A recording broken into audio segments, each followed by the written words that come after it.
J'avais envie de suivre les élèves de la 6e à la 3e, avoir une continuité, de les voir s'épanouir. Et au Bel Air, on a une chance, c'est que chaque année, on nous donne X élèves. C'est autant d'élèves qui sont autant de serrures pour lesquelles il va falloir trouver des clés. C'est un projet qui me paraissait suffisamment atypique et rare pour m'y intéresser, notamment au niveau de l'accompagnement des jeunes, aussi chacun individuellement, sur une ou plusieurs années. C'est un refuge, mais comme tout refuge, il ne doit avoir qu'un temps où l'enfant va souffler. Comme un élève dyslexique, à la fin de son séjour, qui n'est pas forcément un séjour de 4 ans, il est développé des techniques d'apprentissage, de mémorisation, qui lui permettent tout seul une certaine résilience, je dirais. C'est un lieu unique, mais où on innove ensemble. Et ce lien, il est au sein de l'établissement, il est aussi avec les parents. Ce sont des classes à effectifs réduits auxquelles on apporte une pédagogie adaptée pour que les élèves s'épanouissent et parviennent à construire des projets d'études et professionnels. Un réconfort. En tant que responsable de niveau, je pense qu'on peut leur apporter tout ça.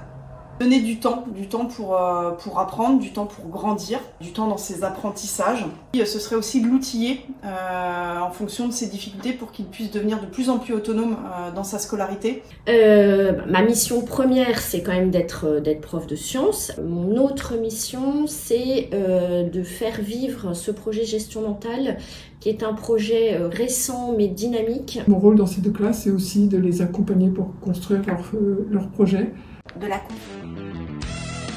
Les yeux des élèves, le jour où je leur dis qu'on va faire une séance entière sur l'apprentissage par cœur, donc là les yeux se baissent, et voir leurs yeux réjouis quand pour mettre en musique cet apprentissage par cœur, ils ont eu le droit de bouger, ils ont eu le droit d'écrire au tableau, alors ça c'est la récompense suprême. Les ateliers d'écriture que j'ai organisés là-bas, c'est une structure qui leur a permis de s'épanouir en dehors de l'évaluation, en dehors des notes. Dans le cadre de la 4e, il y a un projet théâtre. Les enfants qui ont parfois du mal à s'exprimer en classe se révèlent sur scène. Un voyage à Verdun, les remises de bulletins qui sont des temps forts puisqu'on les remet à l'élève en présence de ses parents. Donc c'est l'occasion d'un échange en profondeur avec parfois beaucoup d'émotions. Nous remettions des diplômes qui n'étaient pas des diplômes scolaires. Donc par exemple le diplôme de l'élève le plus attentif aux autres, le diplôme de l'élève le plus joyeux, le diplôme de l'élève le plus ponctuel, le mieux organisé, le plus créatif. J'ai le souvenir quand je suis arrivée sur mes premiers cours d'avoir un élève qui nous remerciait systématiquement à la fin du cours du temps passé avec lui. Et ça c'est quelque chose que j'ai jamais vu ailleurs, cette reconnaissance qu'ont les jeunes par rapport à ce qu'on leur transmet. Accueil, la force du lien.